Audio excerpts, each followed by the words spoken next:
vamos entonces a leer Apocalipsis capítulo 3, del versículo 14 hacia el 22. Dice así: y escribe al ángel de la iglesia en la Odisea, el Amén, el testigo fiel y verdadero, el principio de la creación de Dios, dice esto: yo conozco tus obras, que ni eres frío ni caliente. Ojalá fueras frío o caliente.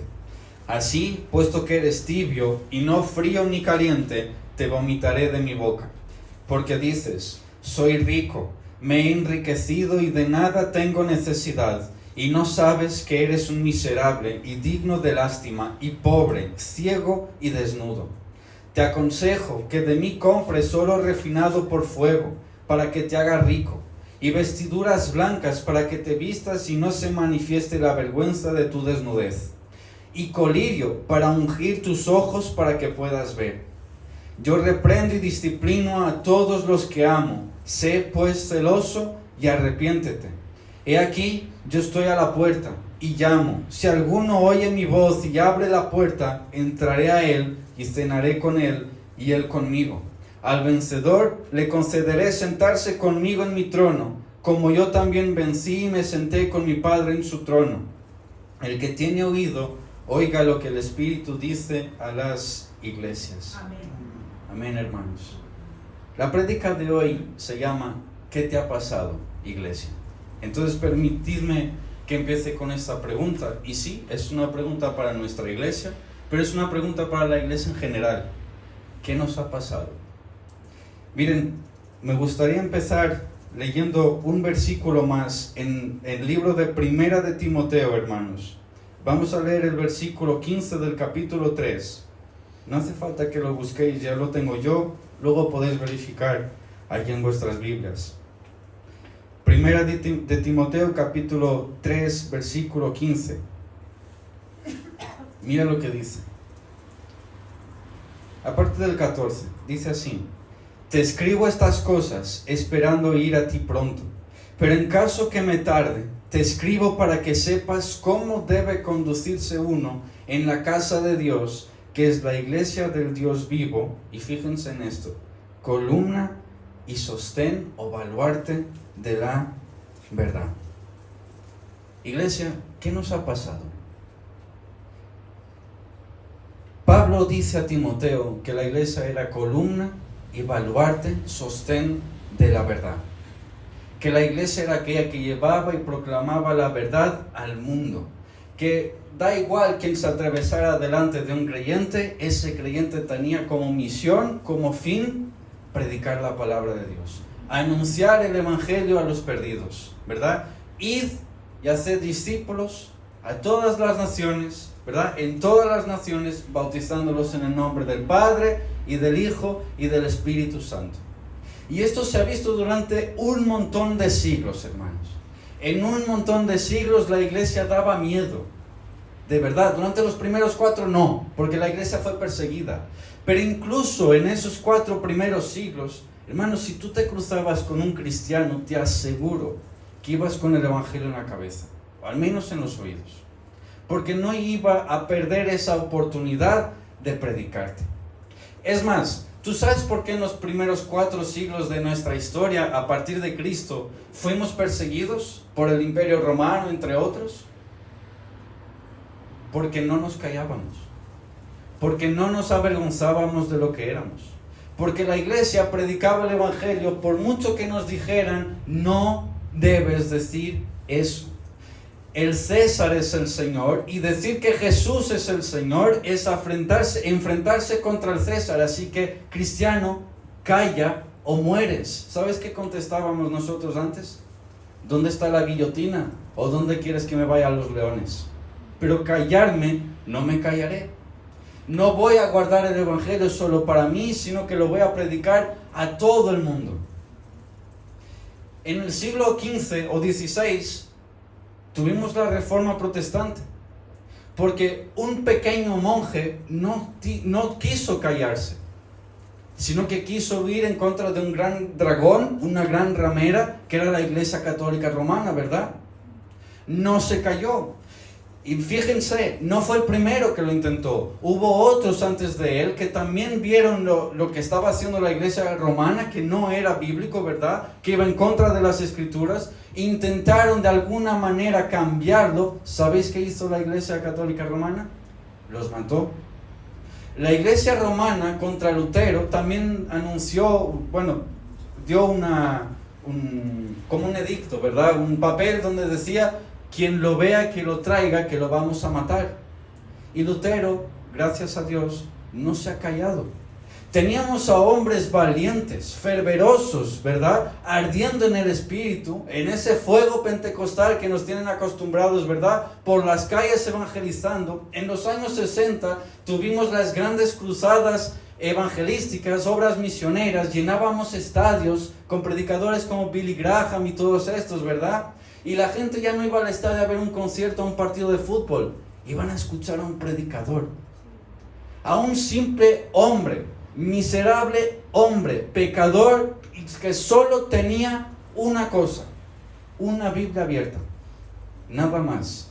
Y dijera lo que dijera la sociedad, ese hombre se paraba ahí delante de 60,000 personas si hacía falta y les predicaba el evangelio. ¿Y sabéis qué? Les predicaba sobre el pecado. Les anunciaba el pecado y decía: arrepentíos y creed en el Señor Jesús. Mira, como dijo Juan al inicio, ¿verdad? Y no tenían miedo. Pero la verdad, hermano, es que ahora miramos a la iglesia en su general, ¿verdad? Por todo el mundo, y parece que es simplemente un eco apagado de lo que un día fue. Parece que hemos perdido como ese fuego. Parece que hemos perdido como esa fervorosidad de predicar el evangelio. Nos hablan del aborto en el trabajo que hacemos, callamos. Nos hablan de la ideología de género que hacemos, callamos. Nos hablan de injusticias que hacemos, callamos. ¿Por qué? Porque no quiero problemas. Porque no quiero que se burlen de mí. Porque no quiero que se rían.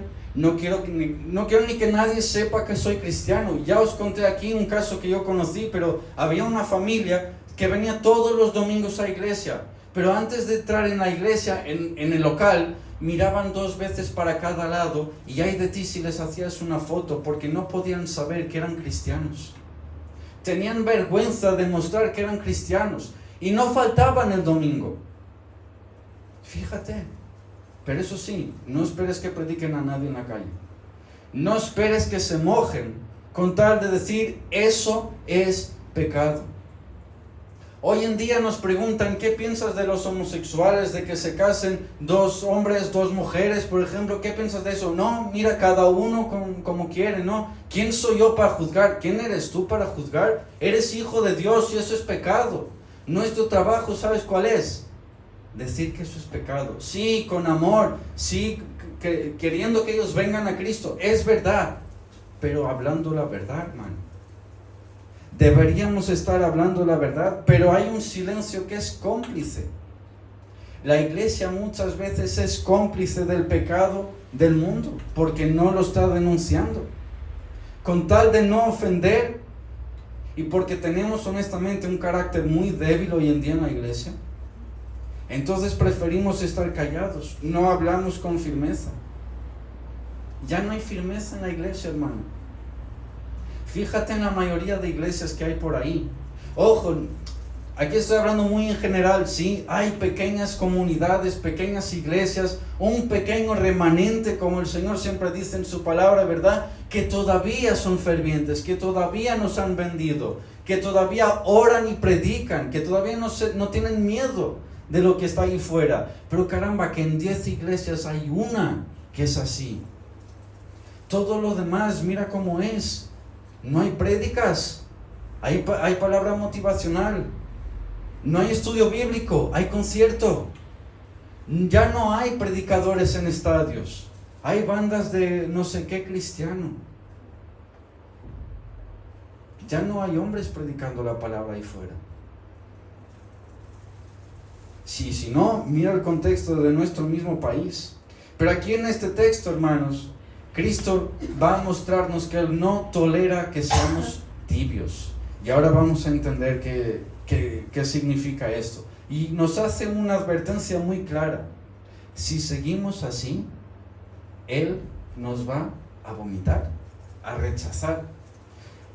Así que ahora vamos a entrar en el texto, hermanos, y me gustaría que leyéramos nuevamente los versículos 15 y 16 del capítulo 3 de Apocalipsis. Mira lo que dice en nuestro primer punto: Cristo denuncia nuestra tibieza. Yo conozco tus obras, que ni eres frío ni caliente. Ojalá fueras frío o caliente. Así, puesto que eres tibio y no frío ni caliente, te vomitaré de mi boca. Este mensaje que empieza el Señor Jesús hablando hacia una iglesia que está en la Odisea tiene un contexto muy curioso. Miren, la iglesia estaba en, obviamente, la ciudad de la Odisea. Era una ciudad extremadamente rica. Tenía, por ejemplo, lo que es el sistema bancario, ¿verdad? La economía pasaba mucho por el sistema bancario, que nadie crea que iba a haber ahí un Morabank con Credit Andorra ahí, ¿no? Era simplemente el estilo o el sistema bancario de la época, pero la verdad es que eran bastante ricos, tenían comercio. Desde la Odisea se vendían unos textiles que eran muy buenos, les daban una gran riqueza, e incluso tenían medicina. En la Odisea se hacía un colirio para los ojos, que la verdad es que te ayudaba bastante bien. Eran bastante avanzados, hermano, pero tenían un problema en esa ciudad: el agua. No tenían agua.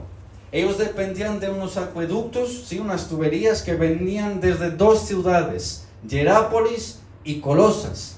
Desde Colosas venía una agua que era muy fría, y esa agua era muy buena porque en verano te refrescaba. Era una agua que servía para alguna cosa, ¿verdad? Porque refrescaba, y la verdad es que la Odisea pues lo agradecía. Pero luego tenían otro acueducto que venía desde, como hemos dicho, Hierápolis, y desde ahí venía el agua caliente. ¿Sabes qué hacía el agua caliente, hermano? Sanaba. Era un agua termal, vamos a decir así. Era buena para cierto tipo de enfermedades. O sea que realmente ellos, bueno, sí, tenían como dos acueductos, dos formas de tener agua que realmente les servía para algo. El problema de la Odisea es que esta agua, cuando se mezclaba y llegaba hasta ellos, venía tibia. Y la verdad es que ya no servía para nada. No servía para refrescarse, no servía para beber, no servía para curar enfermedades, no servía para absolutamente nada, ¿sí? Era un agua totalmente inservible, vamos a decir así. Y con la iglesia pasaba más o menos la misma cosa. La iglesia en la Odisea nos dice que ella era rica materialmente, ¿sí? No era una iglesia como nosotros que se congrega así en un local pequeñito, sino que ellos tenían unas posibilidades económicas importantes, hermano, ¿sí? Ellos tenían realmente unas poses económicas importantes, pero eran espiritualmente pobres. Y esto lo vamos a ir desarrollando a medida que vamos mirando el texto. La iglesia pensaba que era un poquito como autosuficiente, porque fíjense que aquí Jesús dice: tú dices que tú no necesitas nada, que tú eres rico, que tú ya lo tienes todo, ¿verdad? Es como una autosuficiencia que es engañosa, pero esto les provenía también, o sea, les llegaba por la ciudad en donde estaban. Saben, hermanos, en el año 60, en la Odisea, hubo un gran terremoto que destruyó completamente toda la ciudad. Se quedó eso en ruinas. ¿Qué creen que hicieron los laodicenses? ¿Pedir ayuda a los romanos para venir a construir la ciudad, que podían hacerlo? ¿O han dicho: ¿sabes qué? Aquí no viene nadie. Nosotros somos capaces de hacerlo todo por nosotros solitos y vamos a levantar la ciudad? Bueno, pues no pidieron ayuda. Fueron arrogantes, fueron muy soberbios. Podían pedir ayuda del Imperio Romano para reconstruir la ciudad, porque eso quedó una miseria, y la verdad es que no lo hicieron. Y así este sentimiento también de soberbia tenía también la iglesia en la Odisea. Así que para nosotros en el día de hoy, hermanos, también podemos ver cómo que la iglesia está de cierta manera adaptándose al mundo y cogiendo lo que el mundo nos está dando y lo estamos implementando en la iglesia también. Y antes de eso, hermanos, me gustaría que entendieran algo. Cuando la palabra del Señor aquí nos dice que ojalá fueras frío o caliente, pero porque eres tibio te voy a vomitar, tendemos a pensar que el caliente es el que está bien, o es el frío el que está bien, y lo otro lo vomita Dios. Hermano, no. El Señor está diciendo que ojalá nosotros fuéramos o fríos o calientes, porque ambas aguas servían en la Odisea. No es que todos tenemos que ser calientes en la iglesia, fervorientes ahí. No. Es que el frío también sirve.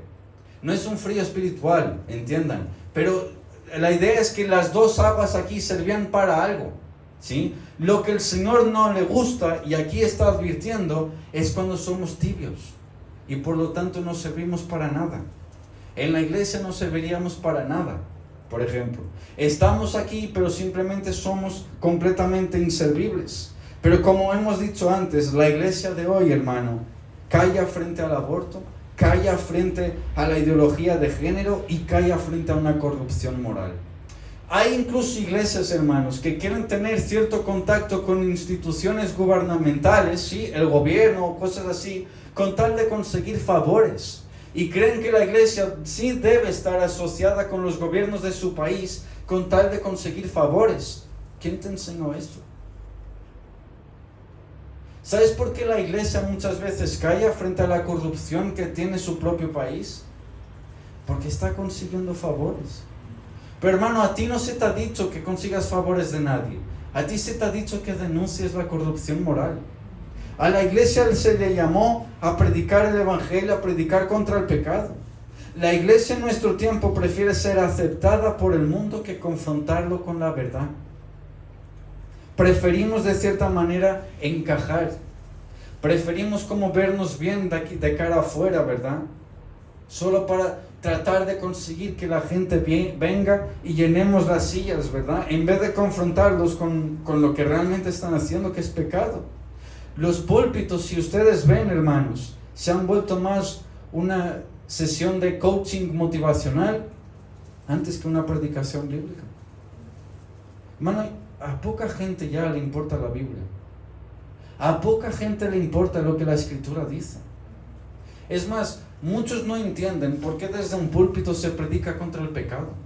Muchos te dirán, si predicas contra el pecado, la gente se va a ir. Si predicas contra el pecado, nos van a ver como legalistas. Si predicas contra el pecado, va a pasar tal y otra cosa. Bueno, hermano, ¿y qué quieres que predique? Si predicas sobre el infierno, vas a causar miedo a la gente. Entonces, ¿qué hago? ¿Borrar casi la mitad de cosas que dijo Jesús? Porque Jesús fue el que más predicó sobre el infierno, hermano. Entonces, ¿qué hacemos con eso? ¿Qué hacemos con todo ese discurso del Señor? Hermano, quiero que leamos aquí 2 de Timoteo, capítulo 3, versículo 12. Mira lo que dice. Y en verdad, todos los que quieren vivir piadosamente en Cristo Jesús serán perseguidos. Es curioso, hermano. Pero ahora, hoy en día, te venden un tipo de cristianismo que no tienes que ser perseguido, nadie te tiene que decir nada, simplemente te tienes que ver como el que está de moda, el guay, ¿verdad? El que es igual que todo el mundo, simplemente lleva una cruz en el cuello, ya está, soy cristiano, pero bueno, tampoco somos tan diferentes. Es raro, hermano, porque aquí Pablo dice, todo aquel que quiera vivir piadosamente, sufrirá persecución. ¿Sí o sí? Hermano, si tú eres tibio, como dice aquí la palabra para la iglesia de la Odisea, no vas a molestar a nadie. Vas a ser completamente inservible como cristiano. No eres sal ni luz de nada. Eres simplemente uno más entre muchos otros ahí en el mundo. Pero la palabra no te llama a ser tibio. Te llama a que hagas algo. A que incomodes. Hermano, ¿sabes qué se espera de ti? Que tu fe incomode a tu círculo más cercano. ¿Eres consciente que se espera de ti que tu fe incomode, moleste a tus compañeros de trabajo, por ejemplo?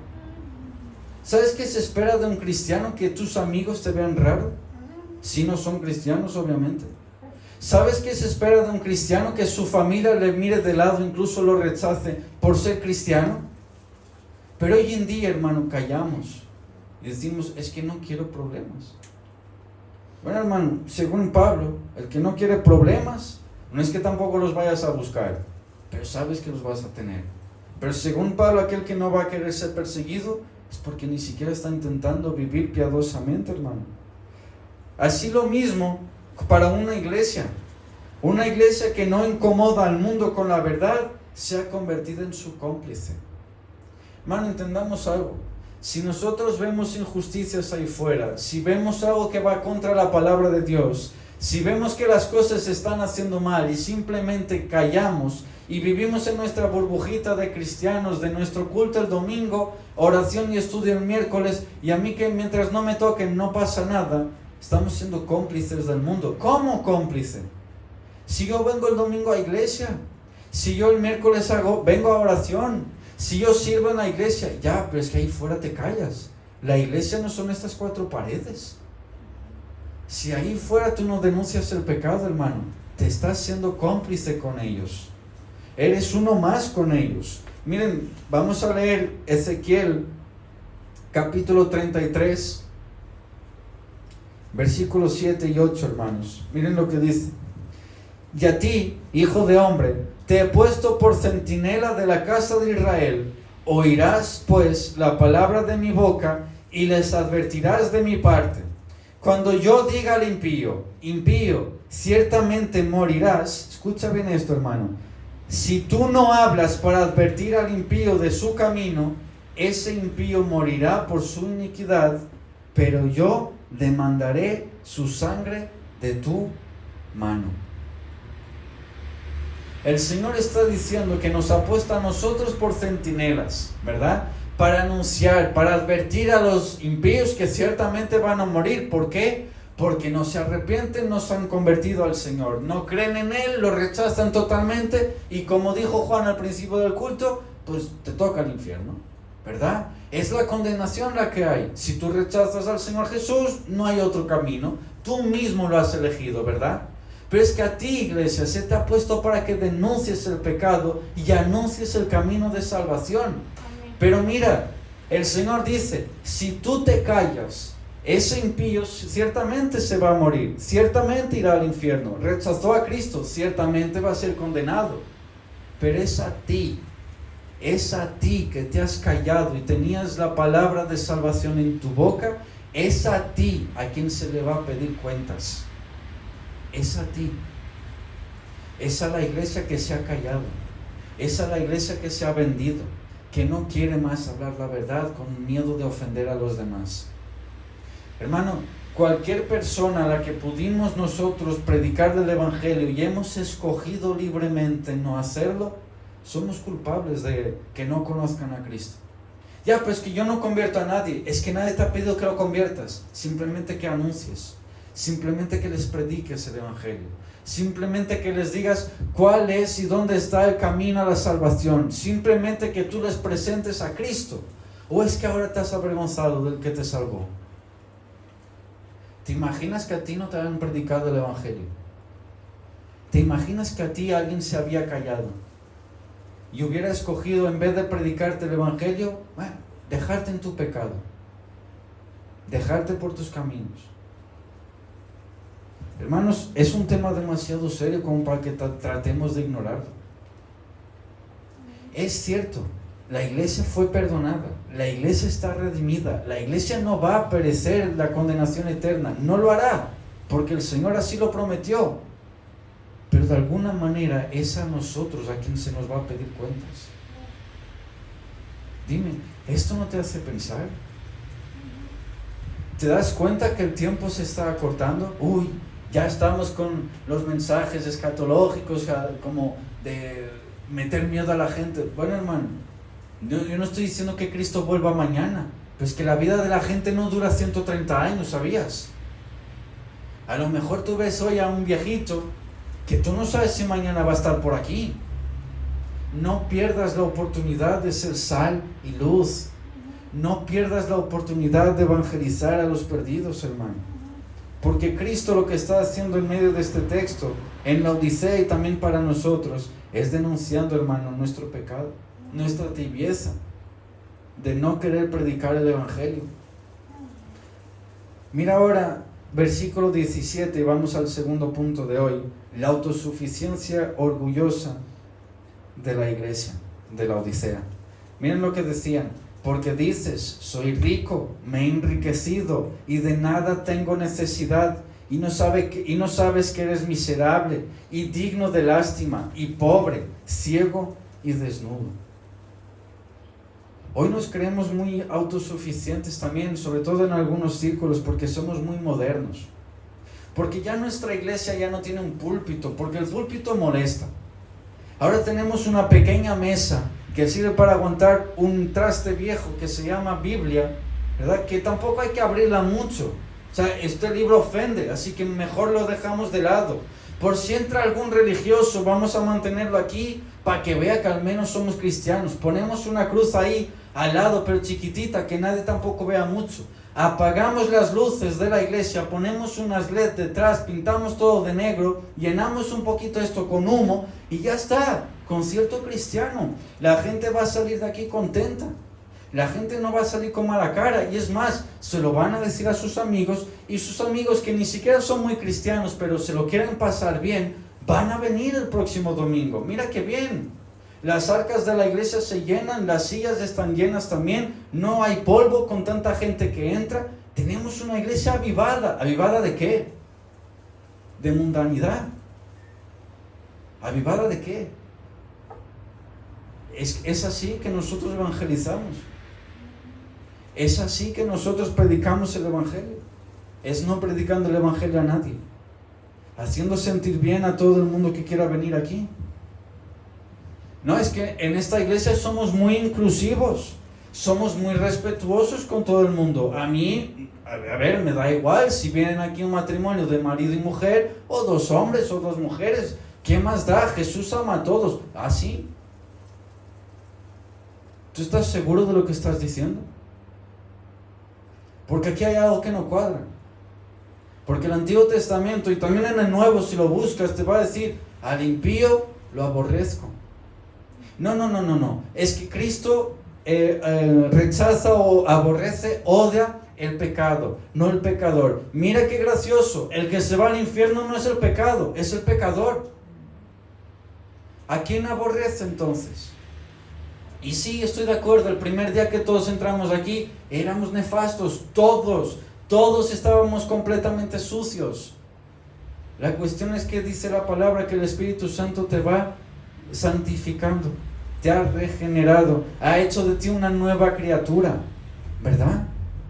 Deberías anhelar las cosas espirituales, deberías anhelar la comunión con el Señor. Pero ahora, ¿sabes lo que tenemos? Iglesias que anhelan, no sé si es el mes de junio o julio, pero es el mes del orgullo. Y visten la iglesia con banderas arcoíris y celebran el orgullo gay. Todos han caído en eso, Luteranos han caído, presbiterianos han caído, bautistas han caído. Todos han caído en eso. ¿Tú has visto cómo está la iglesia? Sí, es cierto, no son iglesia, es verdad. Pero caramba, tampoco podemos decir así como libremente: no, es que no son iglesia. Ya, pues que tenemos un problema dentro de nuestras paredes. Que este problema no está ahí fuera, está aquí dentro. Es dentro de la iglesia que debemos solucionar estos problemas. Hoy en día tenemos pastores que no corrigen el pecado, han dejado de predicar sobre el pecado. ¿Por qué? Porque se me van los miembros, y sin miembros no hay diezmos. Y sin diezmos yo no cobro. Por si las dudas, aquí nadie paga nada a nadie. Es más, ni se piden diezmos. Pero hay muchos que sí. Hay muchos que prefieren que la iglesia esté contenta, que se siga pagando, que se siga ofrendando, que sigan dando sus diezmos. Así el pastor tiene de qué comer, tiene donde vivir, tiene todo pagado. Pero el pecado sigue en medio de la iglesia y no se denuncia. Por mucha Biblia que tengamos en el púlpito, si está cerrada y no se predica, no va a servir de nada, hermano.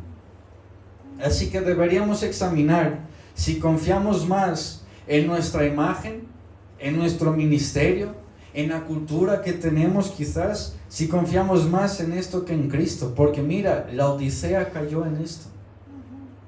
La Odisea adoptó la arrogancia de su ciudad. No necesitamos a Roma para venir a reconstruir la ciudad. Somos autosuficientes. Con lo que tenemos nos sobra y nos basta. La Odisea pensaba exactamente igual. No necesitamos nada.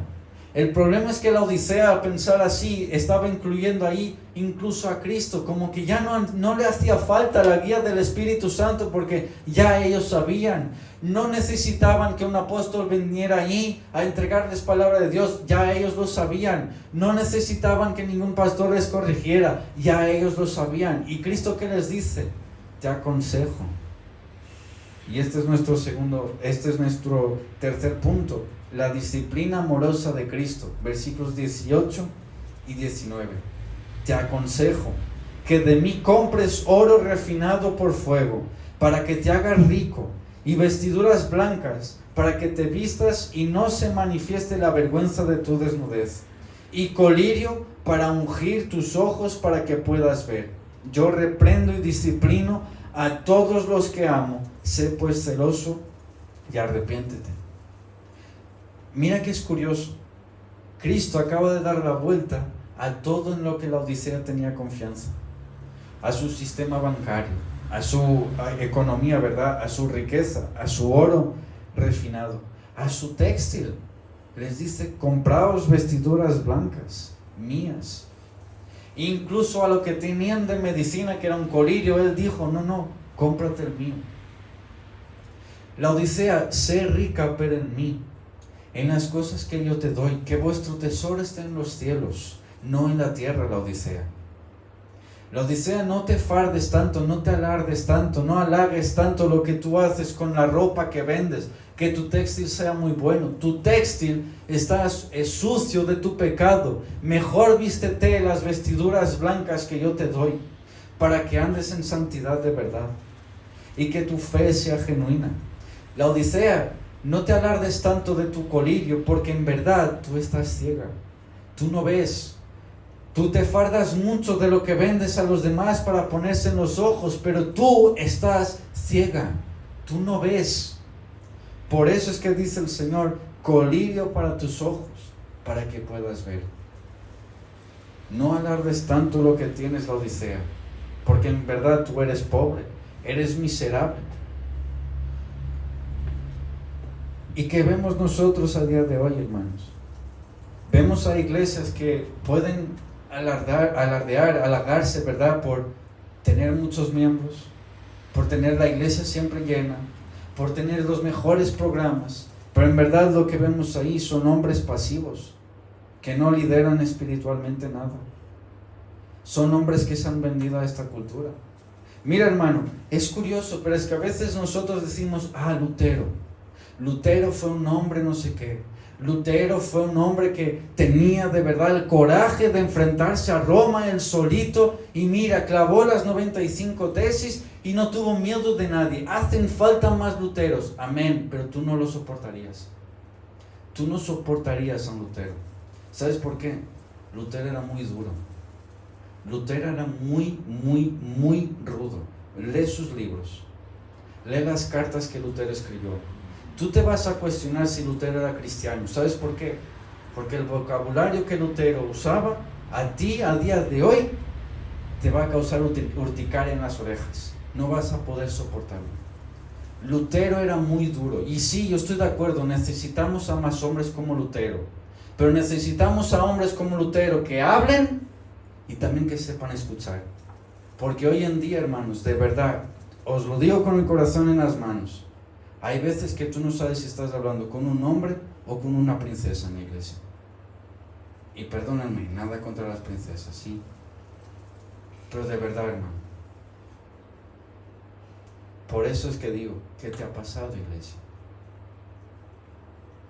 Pasamos de tener hombres como Jonathan Edwards, que escribió un sermón que simplemente lo leyó y ni siquiera llegó a la mitad y la gente ya se estaba dando con la cabeza en los postes de la iglesia de lo duro que era. Pasamos de tener a Wesley predicando en las plazas, con riesgo de ser apedreado, abofeteado, de todo, pero ahí se quedaba, con riesgo de ser odiado, pero ahí se quedaba. Pasamos de tener debates sobre teología entre dos hombres que se tiraban de todo, pero al final del día se abrazaban. Decían, nada, si somos hermanos igual. Hemos pasado de tener hombres firmes en la palabra a princesas en la iglesia, que no soportan nada. Que no soportan que les digas, hermano, está mal lo que tú haces. Mira, eres cabeza de tu hogar, tú tienes que proveer para tu hogar, tú tienes que servir en la iglesia, eres tú el proveedor de tu casa. No. ¿Cómo? Hermano, no seas hipócrita, no seas cobarde, ay, me ha insultado. ¿Sabes lo que decía Pablo, hermano? Llamaba a gente perros, pero ni Pablo. Jesús decía sepulcros blanqueados, hipócritas. Y nosotros a día de hoy, me ofendió el pastor, me voy de la iglesia. ¿Qué te ha pasado, iglesia? Mira, teníamos antes mujeres como la esposa de Spurgeon, por ejemplo. Es más, te voy a decir otro caso, la esposa de Lutero. Un día Lutero estaba en su habitación y lloraba. Después de orar, estaba llorando desconsoladamente, porque estaba orando por un asunto y creía que como que Dios, mira, como hemos predicado la semana pasada, estaba tardando mucho. Lutero estaba afligido, ¿sí? Estaba muy angustiado.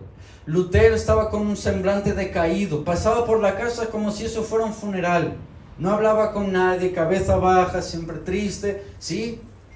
¿Sabes qué hizo la mujer de Lutero? Se vistió de negro como si fuera un funeral.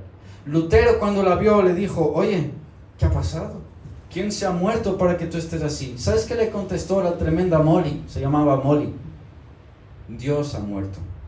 Lutero se levantó y dijo, tremenda herejía, blasfemia, ¿cómo puedes decir eso? ¿Sabes qué le contestó ella? No, tú eres el que dice que Dios ha muerto. Mira tu semblante, estás ahí derrotado, angustiado, has orado y aún así sigues así, ya no confías en Dios. La esposa de Spurgeon dijo no era una entrevista como ahora, ¿verdad? Pero ella lo dijo y nos ha llegado hasta nosotros a día de hoy. Ella dijo, mi marido tiene mucha cosa que hacer, tiene muchos sermones que preparar, muchos estudiantes a quien hablar, muchas cosas que gestionar en la iglesia, así que mi trabajo es proporcionarle todo para que él pueda cumplir el suyo. Pero hoy ¿qué tenemos en la iglesia? Mujeres empoderadas que compraron el discurso feminista. Que la mujer no tiene que estar empoderada. Dime en qué.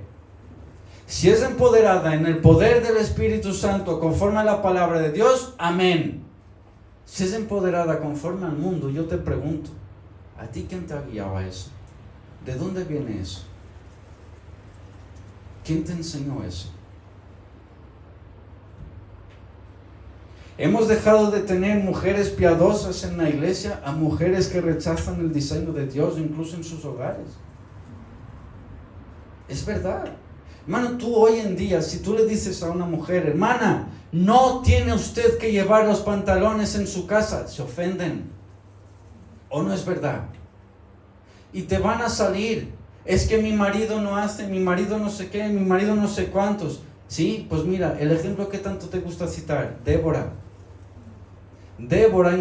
puso coraje en Barak para cumplir su deber, no cumplió ella el de él.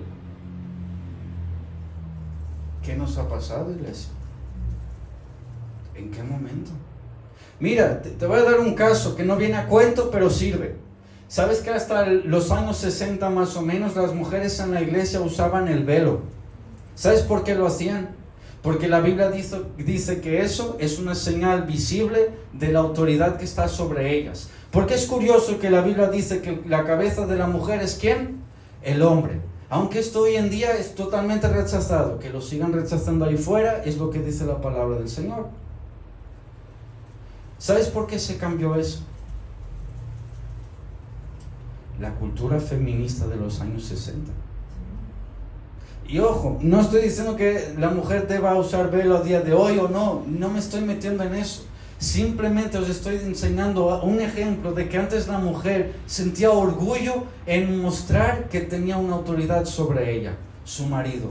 Hoy las mujeres cristianas, hermanas, lo siento, y no estoy hablando de nada en concreto aquí, pero en general, ellas rechazan la autoridad de su marido.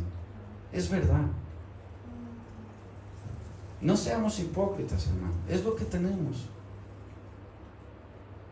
Yo sé que causa dolor, yo sé que causa incluso tristeza, pero es cierto.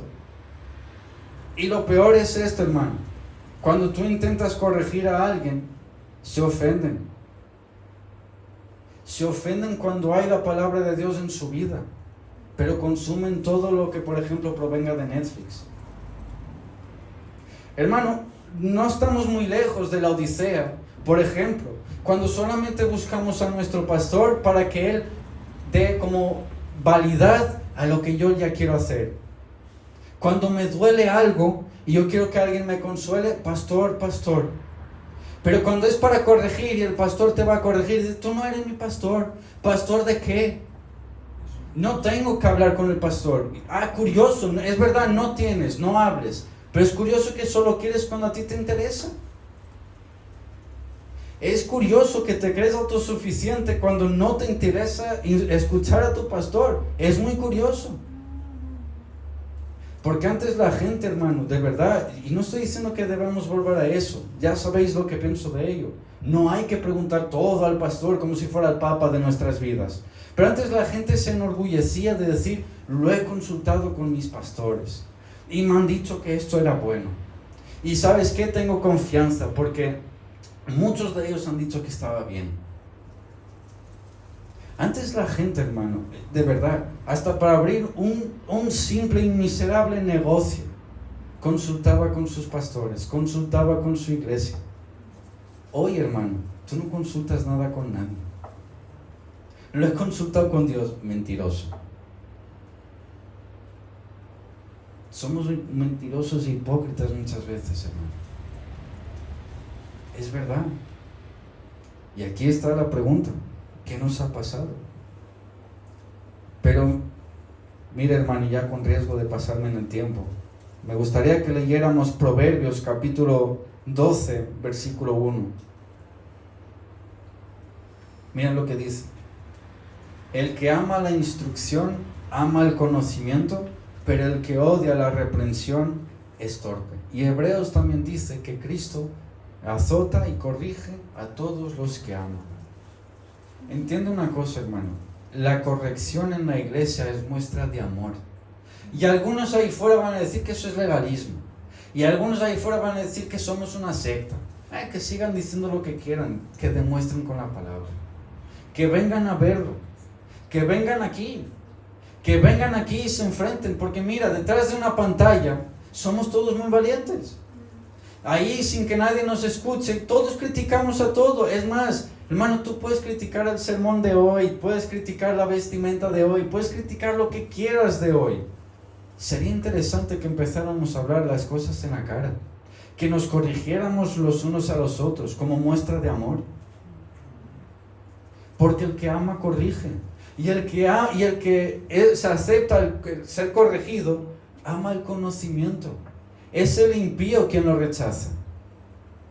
¿Te das cuenta de esto? Es el impío quien está rechazando. Por lo tanto, hermanos, una iglesia que no disciplina ni exhorta, no ama. Una iglesia que te deja vivir como te dé la gana, no te ama. Te está dejando camino al infierno a pasos largos. Si no corregimos el pecado, hermano, no hay nadie que lo vaya a hacer. Somos nosotros a quien se le dijo esto, de que corrijamos el pecado, de que anunciemos las buenas nuevas, hermano.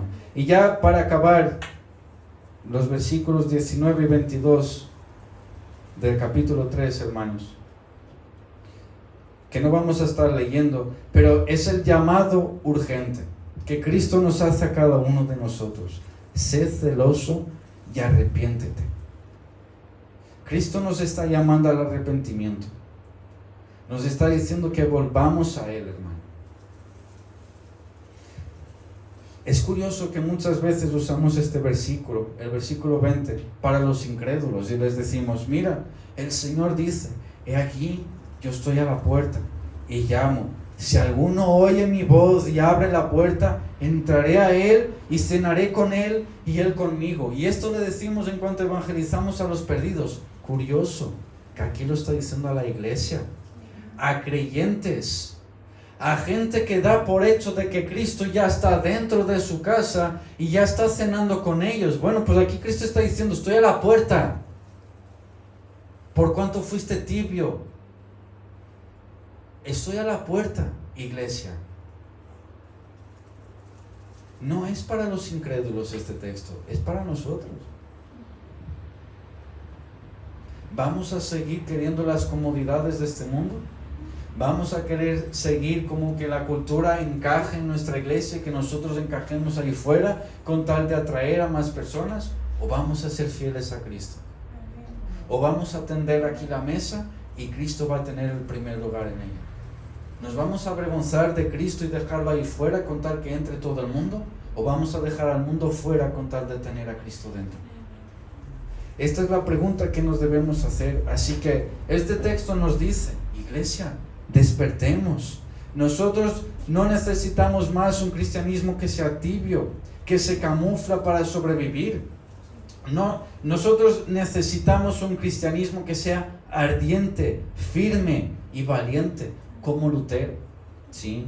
Con todos sus errores, es verdad, pero necesitamos un cristianismo así, de gente que no tenga miedo de hablar la palabra del Señor, pero también esto, de gente que esté dispuesta a escucharla también, hermano.